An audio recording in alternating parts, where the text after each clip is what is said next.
আসসালামু আলাইকুম এভরিওয়ান। রক্ষিতা গল্পের দ্বিতীয় পার্ট। তো চলো বেশি কথা না কইয়া গল্প শুরু করা যাক। মীরা ভোরের কেবিন থেকে বের হলো। ভোর খেয়াল করলো ওর টেবিলের উপর কফি নাই। এই প্রথম আলোর টেবিলের উপরে কফি রাখেনি। ভোরের প্রচন্ড রাগ হলো। ভোর আলোকে কল করে নিজের ডেস্কে আসতে বলল। আলো একটু পরেই এলো। আলো কখনো ভোরের রুমে নক করে আসে না, এটা ভোরই পারমিশন দিয়েছিল। কিন্তু আজ আলো বলল, স্যার আসবো?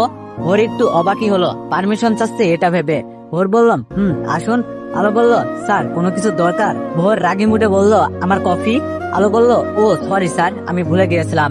ভোর বলল, আগে তো এই ভুল কখনো হয়নি, আপনার তবে আজ কেন হলো?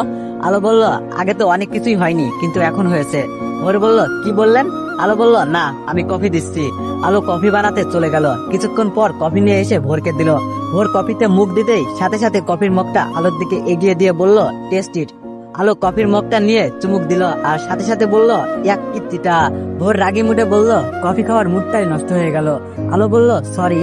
ভোর বলল, ফাইলগুলো চেক করুন। আলো ফাইল নিয়ে চলে যাচ্ছিল। এমন সময় ভোর বলল, কি ব্যাপার, ফাইলগুলো নিয়ে কোথায় যাচ্ছেন? আলো বলল, আমার ডেস্কে।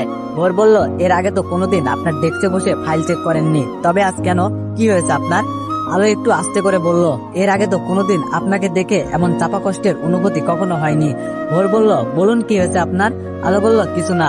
বলেই আলো ফাইলগুলো নিয়ে ভোরের সামনে বসলো। আলো এক মনে ফাইলগুলো চেক করছে। ওর কোনো হুঁশ নেই, কিন্তু হঠাৎ মনে হলো ভোরের দিকে তাকিয়ে আছে। তাই আলো চোখ একটু উপরে করলো আর দেখলো ভোর সত্যি ওর দিকে তাকিয়ে আছে।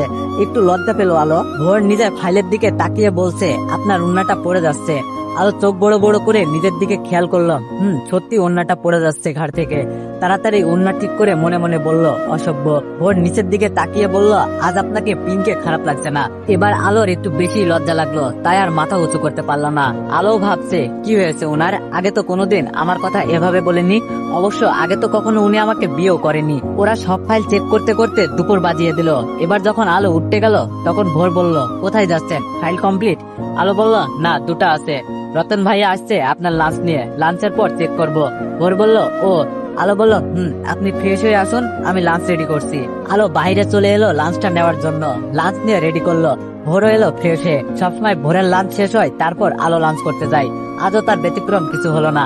ভোরের লাঞ্চ শেষে সব গুছিয়ে আলো চলে যাচ্ছিল। তখন ভোর বলল, কিছু ভুলে যাচ্ছেন? আলো বলল, কি? ভোর বলল, আমার মেডিসিন।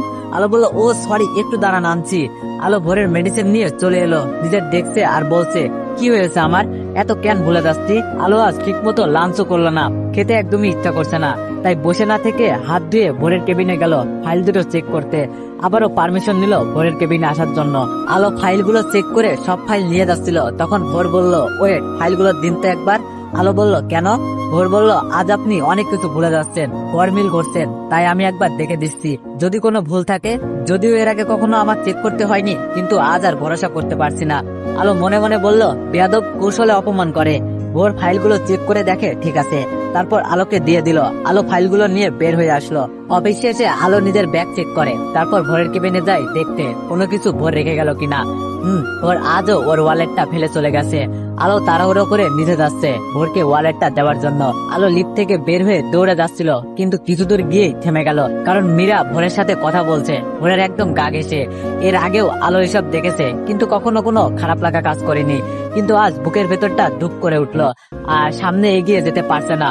ওখানেই পাথরের মতো দাঁড়িয়ে রইলো আর এক দৃষ্টিতে ওদের দেখছে। ভোর অনেক হেসে কথা বলছে। বিরাজে ভোরের গা ঘেঁষে দাঁড়িয়ে আছে, এতে ভোরের কোনো ভ্রুক্ষেপ নেই। ভোর পাশ ফিরে তাকাতেই দেখে আলো দাঁড়িয়ে আছে। তাই ভোর বলল, কি ব্যাপার আলো, আপনি কিছু বলবেন? আলো বলল, আপনার ওয়ালেট। ভোর বলল, ও ভুলে গেছি, দিন। তারপর মীরা ভোরকে বাই বলে চলে গেল। আলো চলে যাচ্ছিল, কিন্তু কি মনে করে পিছন ফিরে বলল, স্যার আমাকে একটু বাসায় নামিয়ে দিবেন? ভোর একটু ভেবে বলল, ওকে চলুন। আলো উঠে বসলো। ভোর ওর পাশেই বসা। ড্রাইভার ড্রাইভ করছে গাড়ি। আলো ভোরের দিকে তাকিয়ে আছে। ভোর একটু আগে খেয়াল করলো আলো ওর দিকে তাকিয়ে আছে সে কখন থেকে। ভোর বলল, কিছু বলবেন? আলো বলল, ডিভোর্স কবে দিচ্ছেন? ভোর বলল, কিসের? আলো বলল, আমাদের। বলে আলো বাইরে তাকিয়ে রইল। ভোরও নীরব হয়ে গেল।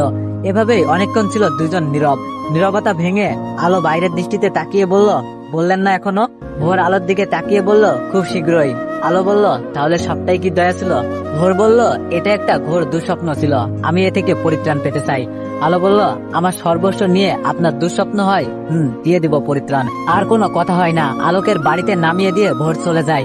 আলোর এখন আর কিছুই ভালো লাগে না, ইদানিং অফিসের কাজে অনেক ভুল হয়। মীরাকে ভোরের আশেপাশে দেখলে বেশি কষ্ট হয়। এভাবে কেটে যায় 1 মাস। এখনো কেউ জানে না ভোর আর আলোর বিয়ের কথা, শুধুমাত্র সাহেব সাহেব ছাড়া। প্রতিদিনকার মতো আজও আলো অফিস দিয়ে বাসায় একা যাচ্ছিল, কিন্তু 4-5টা বাজে ছেলে আলোর পিছু নিয়েছে আজ। আলোকে ফলো করতে করতে আলো যে বাসে উঠেছে ওরাও সে বাসে উঠেছে। আলোর খুব ভয় করছে। আলো বাস স্টপ থেকে নেমে গেল। ছেলেগুলো এবার সুযোগ বুঝে আলো চারপাশ ঘিরে ধরেছে।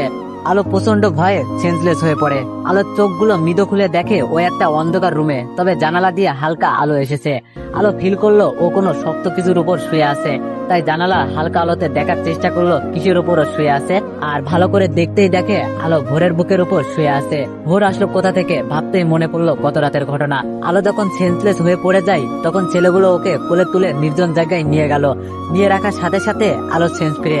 তখন দেখে জানোয়ারগুলো সব আলোর দিকে ঝুঁকে আসছে। তখন আলো চিৎকার দিল কয়েকটা। ভোর সেই রাস্তা দিয়েই যাচ্ছিল। আলোর কণ্ঠ শোনার সাথে সাথে গাড়ি থেকে বের হয়ে দৌড়ে যায় ওরা আলোর কোনো ক্ষতি করার আগেই। তারপর ওদের পিটিয়ে ভোর আলোকে নিয়ে আসে। আলো তখনও পুরোপুরি সেন্স ফিরে পায়নি, তাই ভোরকে দেখেও চিল্লাপাল্লা করছিল। আর চিল্লাতে চিল্লাতে আবারও সেন্সলেস হয়ে পড়ে ভোরের ওপর। তারপর ভোরকে ওই ঘরে নিয়ে যায়। এই হালকা আলোর অন্ধকারে ভোরকে দেখে বেশ মায়াবী লাগছে।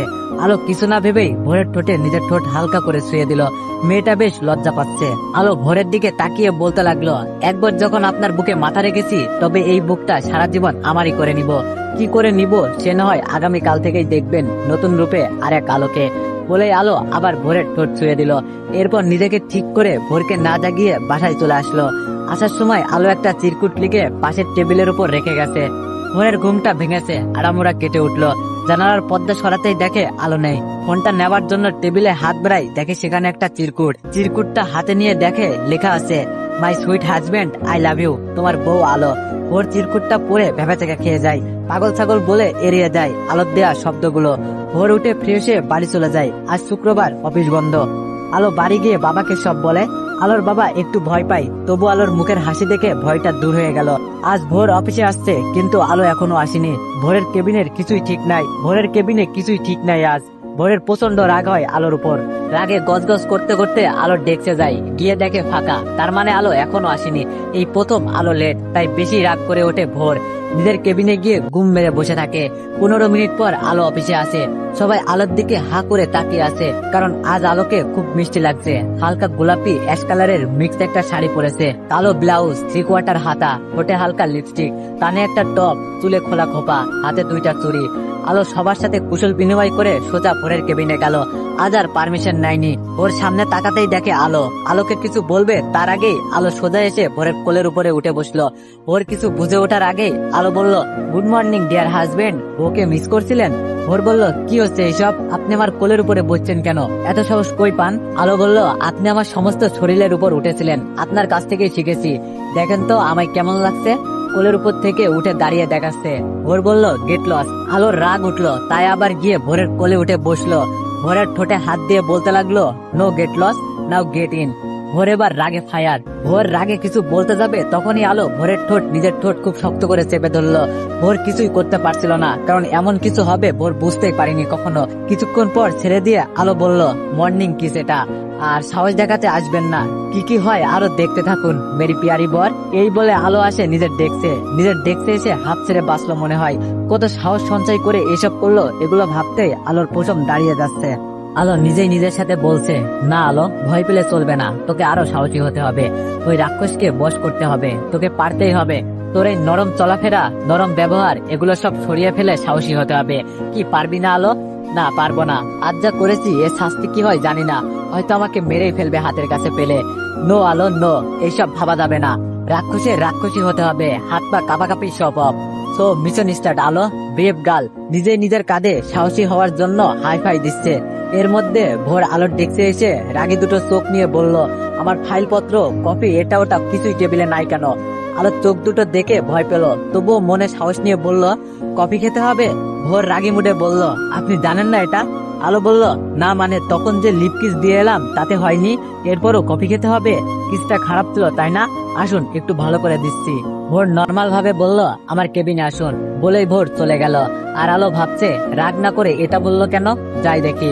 আলো ভোরের কেবিনে গেল। যাবার সাথে সাথে দরজা লক করে আলোকে দেয়ালের সাথে জোর করে চেপে ধরলো ভোর। আলো ভয়ে চোখ বন্ধ করে ফেললো। ভোর রাগি মুডে বলল, চোখ খুলুন। আলো মিটপিট করে চোখ খুললো। আলো বলল, আমার ব্যথা করছে, হাতটা ছাড়ুন। ভোর আরো শক্ত করে ধরে। ভোর বলল, লাগুক ব্যথা, ব্যথা দেওয়ার জন্যই তো। আপনার সাহস দেখে আমি অবাক। আপনি এসব করার সাহস কই পান? ভোর চৌধুরীকে স্পর্শ করার সাহস কই পান? আপনি আমার একজন সামান্য পিয়ে। আপনাকে চাকরি থেকে যে কোনো সময় বের করে দিতে পারি, এটা কি মাথা থেকে বের হয়ে গেছে? আপনাকে তো ভালো মেয়ে ভেবেছিলাম, কিন্তু আপনি এতটা বাজে জানতাম না। মন চাচ্ছে আপনাকে মেরে ফেলি এখানে। আলো বলল, হ্যাঁ, চাকরি থেকে বের করে দিন, তারপর আমি সংসার করব আর আপনি অফিস।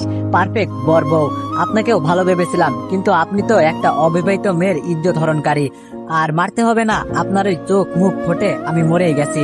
ওর প্রচন্ড রেগে বলল, চুপ স্টপিট, চুপ, একদম চুপ।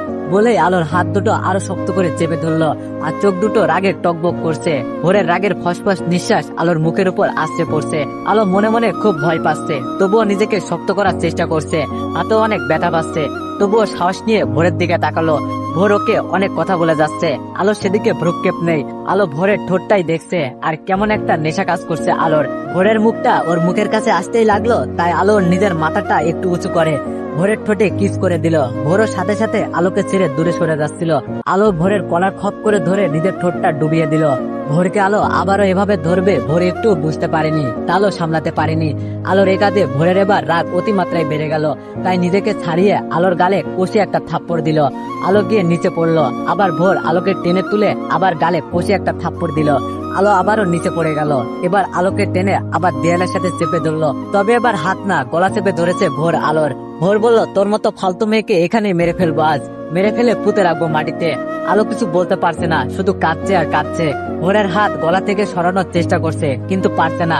ভোরের রাগ আর শক্তির কাছে। ভোর বলল, তোর একটু আগে নিষেধ করলাম, আর তুই সেই আবার একই কাজ করলি। তোর যেন আজকের পর অফিসে আর না দেখি, যা বেরিয়ে যা আমার অফিস থেকে। বলেই ভোর দরজা খুলে আলোকে ধাক্কা দিয়ে বাইর করে দিল। আলো নিজের ডেস্কে কাঁদতে কাঁদতে চলে এলো। ভোরের থাপ্পড়ে আলোর ঠোঁট পেটে রক্ত বের হচ্ছে।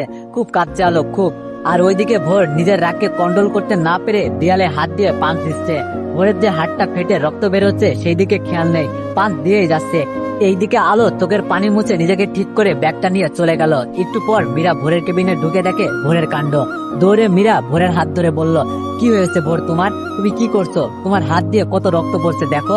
ভোর মীরাকে সরিয়ে দিয়ে অফিস থেকে বের হয়ে চলে গেল। হাত দিয়ে রক্ত ধরছে, তবুও এই অবস্থায় ড্রাইভ করছে।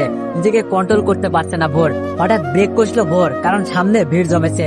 ভোর ভিড়ের পাশ দিয়ে আস্তে করে গাড়িটা চালিয়ে চলে যাচ্ছিল, কিন্তু ভিড়ের দিকে চোখ দিতেই আলো শাড়ির মতো কিছু একটা দেখলো।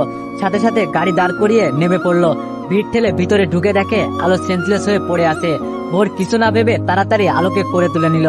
আর সবাই বলে উঠলো, কি আপনি ওনাকে এভাবে তুললেন কেন? ভদ্র মহিলাকে আপনি চিনেন? এত মানুষের এত প্রশ্নে ভোরের কান ধারাপালা করে উঠলো, আর রাগে জোরে চিল্লিয়ে বলেই ফেললো, শি ইজ মাই ওয়াইফ। ভোর আলোকে গাড়িতে শুয়ে দিল। তারপর ভোর এক টানে গাড়ি ড্রাইভ করে ওর নিজের বাড়িতে চলে এলো। আলোকে কোলে নিয়ে এসে সোফাতে শোয়ালো। ভোরের মা তো অবাক। ভোরের মা বলল, কি রে ভোর, কে মেয়েটা, কি হয়েছে? ভোর বলল, আমার পিয়ে রাস্তায় সেন্সলেস হয়ে পড়ে গিয়েছিল, তাই বাসায় নিয়ে এসেছি। বলেই ভোর ডাক্তারকে কল দিল। ভোরের মা আলোর দিকে তাকিয়ে বলল, মেয়েটার গালে আঙ্গুলের ছাপ, কেউ মনে হয় মেরেছে। ইস, এইভাবে কেউ মারে? যারা অমানুষ তারাই এভাবে মারে। এত মায়াবী মুখটার উপর কি দয়া হলো না? বলেই ভোরের মা আলোর মাথাটা নিজের কোলে নিল। আর ভোর গিল্টি ফিল করলো। একটু পর ডাক্তার এলো। আলোকে দেখে চেক আপ করে মেডিসিন দিল। আর ভোরের হাতটা ব্যান্ডেজ করে চলে গেল। ভোরের মা বলল, তোর হাতে আবার কি হয়েছে? ভোর বলল, সামান্য কেটে গিয়েছে, ও কিছু না। ভোরের মা বলল, সামান্য? এত রক্ত বের হয়ে গিয়েছে, আর এটা তোর কাছে সামান্য? ভোর বলল, এখন তো ব্যান্ডেজ করেছি তাই না, এখন এ নিয়ে আর কথা না। ভোরের মা বলল, আমি তো প্রথমে খেয়ালই করিনি তোর হাত। এর মধ্যে আলো আস্তে করে নড়ে ওঠে আর বলে, বাবা, বাবা। ভোরের মা বলল, চোখ খুলো মা আস্তে করে। আলো আস্তে করে চোখ খুললো। তারপর চারিদিকে তাকিয়ে আলো বলল, আমি কোথায়? আমার বাবা কোথায়? ভোরের মা বলল, তুমি তোমাদের স্যারের বাসায়, আমি ভোরের মা। আলো আস্তে করে উঠে বসলো। ভোরের মায়ের দিকে তাকিয়ে বলল, আমার কি হয়েছিল, আমি এখানে কেন? ভোর বলল, আপনি রাস্তায় সেন্সলেস হয়ে পড়ে গিয়েছিলেন, আমি নিয়ে এসেছি আপনাকে দেখে। আলো সামনে তাকিয়ে ভোরকে দেখে আলো ভোরের মায়ের কাছে আরো ঘেঁষে বসে জড়িয়ে ধরলো। আলো বলল, আন্টি ওনাকে চলে যেতে বলেন, উনি আমাকে খুব মেরেছিল, আবার মারার জন্য এইদিকে আসছে। ভোরের মা অবাক হয়ে বলল, মানে তোমার গালে আঙুলের ছাপগুলো ভোরের হাতের? আলো কেঁদে কেঁদে বলল, ভোরের মা বলল, চি ভোরসি। ভোরের মা বলল, চি ভোরসি, তুই এতটা অমানুষের মতো কাজ করলি আমার ছেলে হয়ে? ভোর বলল, কেন মেরেছি তা তুমি জানো? ভোরের মা বলল, কেন মেরেছিস বল, কি এমন অপরাধ করেছে মেয়েটা যে তুই এভাবে মেরেছিস? দেখ, মেয়েটা তোকে দেখে এতটাই ভয় পেয়েছে যে আমাকে কিভাবে জড়িয়ে ধরেছে, বল কি করেছে ও? আলো বলল, আমি বলছি আন্টি, আমি ওনাকে কি। আলো থেমে যায় আর ভোর রাগী চোখে আলোর দিকে তাকায়। ভোরের মা বলল, কি কি বলো মা। আলো বলল, কি কিছু না আন্টি, কিছু না। ভোরের মা বলল, কিছু না করলে এভাবে মেরেছে কেন? বল ভোর, কেন মেরেছিস বল, জবাব দে। ভোরকে এত প্রশ্ন করছে ভোরের মা, আর ভোর কোনো উত্তর দিতে পারছে না দেখে আলোর খারাপ লাগলো। তাই আলো মুখ ফুটে বলে ফেললো, আমি স্যারকে জোর করে কিস করেছিলাম, তাই মেরেছে। ভোরের মা বলল, কি, কেন? এবার আলোর রাগ উঠলো অনেক। তাই আলো বলল, কি করব বলেন আন্টি, ওই যে মীরা ডাইনি আছে না, ও সারাক্ষণ আমার বরের চারপাশে ঘুরঘুর করে তাই। ভোরের মা বলল, তোমার বর কে? আলো বলল, কি আবার, আপনার ছেলে। বলে আলো মুখে হাত দিল। ইস, কি বলে ফেললো, আদার তো রক্ষা নেই আলো। ভোরের মা বলল, ভোর ও যা বলছে সব সত্যি? ভোর নিশ্চুপ। ভোরের মা বলল, কি হলো ভোর বল। ভোর কিছু বলছে না। ভোরের মা বলল, আমি কিছু জিজ্ঞেস করছি ভোর তোকে। ভোর আর চুপ থাকতে পারলো না। ভোর বলল, হ্যাঁ হ্যাঁ হ্যাঁ, উনি যা বললেন সব সত্যি। বলেই ভোর সোফাতে ধপ করে বসে পড়লো, হাত মাথায় দিয়ে নরম কণ্ঠে বলল, সরি মা, এক্সট্রিমলি সরি। আসলে সেদিন সিঙ্গাপুরে সব ঘটনা বলে দিল ওর মাকে। এবার শাইলা চৌধুরী ধপ করে বসে পড়লো, একদম চুপ হয়ে গেল, চারিদিক নিস্তব্ধ। আলো কাঁদছে, ভোর মাথা নিচু করে আছে। শাইলা চৌধুরীর চোখ বেয়ে পানি ধরছে। আলো আস্তে করে উঠে চলে যাচ্ছিল। এমন সময় শাইলা চৌধুরী আলোর হাতটা ধরে বলল, কোথায় যাচ্ছ? আলো বলল, বাসায়, বাবা হয়তো টেনশন করছে। ভোরের মা বলল, তোমার বাবার ফোন নাম্বারটা বলো তো। আলো বলল, কেন? ভোরের মা বলল, বলো বলছি। আলো নাম্বারটা বলল। শাইলা চৌধুরীর নম্বরে কল দিয়ে বাগানে চলে গেল। আলোকে বলে গেল সোফাতে বসতে। আলো গিয়ে সোফায় বসে আছে ভোরের দিকে তাকিয়ে। ভোর সেই নিচেই তাকিয়ে আছে। 15 মিনিট পর শাইলা চৌধুরী ভিতরে এসে বলল, আলো আমার সাথে উপরে আসো। ভোর তুইও আয়। কেউ কিছু না বলে শাইলা চৌধুরীর পিছন পিছন গেল। শাইলা চৌধুরী উনার রুমে নিয়ে গেল। তারপর আলমারি খুলে এক জোড়া বালা বের করলো। বালা জোড়া নিয়ে আলোর সামনে গিয়ে বলল, আলো তোমার হাত দেখি।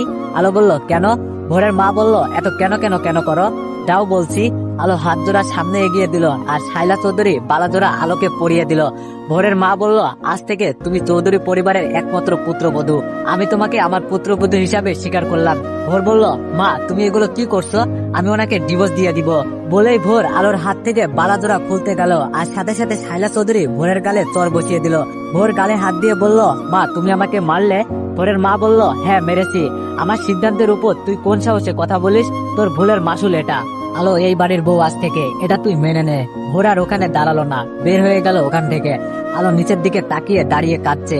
শাইলা চৌধুরী খেয়াল করলো, আলোকে জড়িয়ে ধরলো। আলো শাইলা চৌধুরীকে জড়িয়ে ধরে হাউমাউ করে কেঁদে উঠলো। ভোরের মা বলল, হয়েছে, আর কাঁদতে হবে না, এখন যাও ফ্রেশ হয়ে নাও। শাইলা চৌধুরী একটা শাড়ি আলোকে দিল। আলো করুণ কণ্ঠে তাকিয়ে বলল, আমি শাড়ি পরতে পারি না। ভোরের মা বলল, তুমি তো শাড়ি এখনো পরে আছো। আলো বলল, পার্লার থেকে পরে এসেছি। ভোরের মা বলল, আচ্ছা আমার ওয়াশরুমে যাও, আমি শাড়ি পরিয়ে দিব। আলো শাইলা চৌধুরীর দিকে তাকিয়ে আছে। শাইলা চৌধুরী বলল, কি ব্যাপার, এভাবে তাকিয়ে আছো কেন? আলো বলল, আমার মা আজ বেঁচে থাকলে হয়তো আপনার মতোই হতো। ভোরের মা বলল, তোমার মা নেই? আলো বলল, না, সেই ছোটবেলায় ক্যান্সারে মারা গেছে, বাবাই আমার সব। ভোরের মা বলল, ও আমি তোমার মা না? আলো বলল, মা। ভোরের মা বলল, মা। আলো সাথে সাথে শাইলা চৌধুরীকে আবার জড়িয়ে ধরে কান্না করলো। ভোরের মা বলল, ইস মেয়েটা কিভাবে কাঁদছে দেখো, যাও ফ্রেশ হয়ে নাও, তা না হলে কিন্তু মার দিব। আলো একটু মুচকি হেসে ওয়াশরুমে চলে গেল। 20 মিনিট পর বের হলো। তারপর শাইলা চৌধুরী সুন্দর করে শাড়ি পরিয়ে দিল। এখন রাত 11টা ছুঁই ছুঁই, কিন্তু ভোরের কোনো খোঁজ নেই, ফোনটা অফ। আলো কিছুক্ষণ আগে ওর বাবার সাথে প্রায় 30 মিনিট কথা বললো। এখন আলোরও টেনশন হচ্ছে, শাইলা চৌধুরী পায়চারি করছে। আলো বলল, মা আপনি ঘুমিয়ে পড়েন, আমি জেগে আছি। ভোরের মা বলল, না মা, ও না আসলে চিন্তায় ঘুম হবে না। আলো বলল, আপনার শরীর খারাপ করবে, আমি আছি তো, আপনি প্লিজ যান আর না করবেন না। এক প্রকার জোর করে শাইলা চৌধুরীকে আলো পাঠিয়ে দিল। রাত প্রায় 1টা, ভোর এখনো আসেনি। আলো অপেক্ষা করতে করতে ড্রয়িং রুমে সোফাতেই ঘুমিয়ে পড়েছে গুটিসুটি দিয়ে। সকালে আজানের শব্দ আলোর কানে যায়, ঘুমটা ভেঙে যায়। আলো উঠে বোঝার চেষ্টা করছে ও কোথায় আছে। সব মনে পড়তেই দৌড়ে উপরের রুমে গেল। দেখে ভোর শুয়ে আছে বেডে। আলোর মনে শান্তি ফিরল। আলো অজু করে নামাজ পড়ে ভোরের মাকে ডাকতে গেল। গিয়ে দেখে শাইলা চৌধুরী নামাজ পড়ছে। দেখে আলোর ভালো লাগলো। আলো গিয়ে বেডে বসলো। ভোরের মা নামাজ শেষ করে আলোকে দেখে বসলো। তো একটা কথা না বললেই নাই, আপনারা তো জানেনই ফিলিস্তিনি মুসলিম ভাই বোনেদের উপর কিরকম অত্যাচার চলছে। তো আমাদের তো কিছুই করার নাই, কিন্তু আমরা একটা কিছু করতে পারি, তা হলো দোয়া। তো সবাই আমাদের এই ফিলিস্তিনি মুসলিম ভাই বোনেদের জন্য দোয়া করবেন, তারা যেন খুব তাড়াতাড়ি এই অত্যাচার থেকে মুক্তি পায়। তো এভরিওয়ান, নেক্সট পার্টের জন্য অপেক্ষা করো। ধন্যবাদ।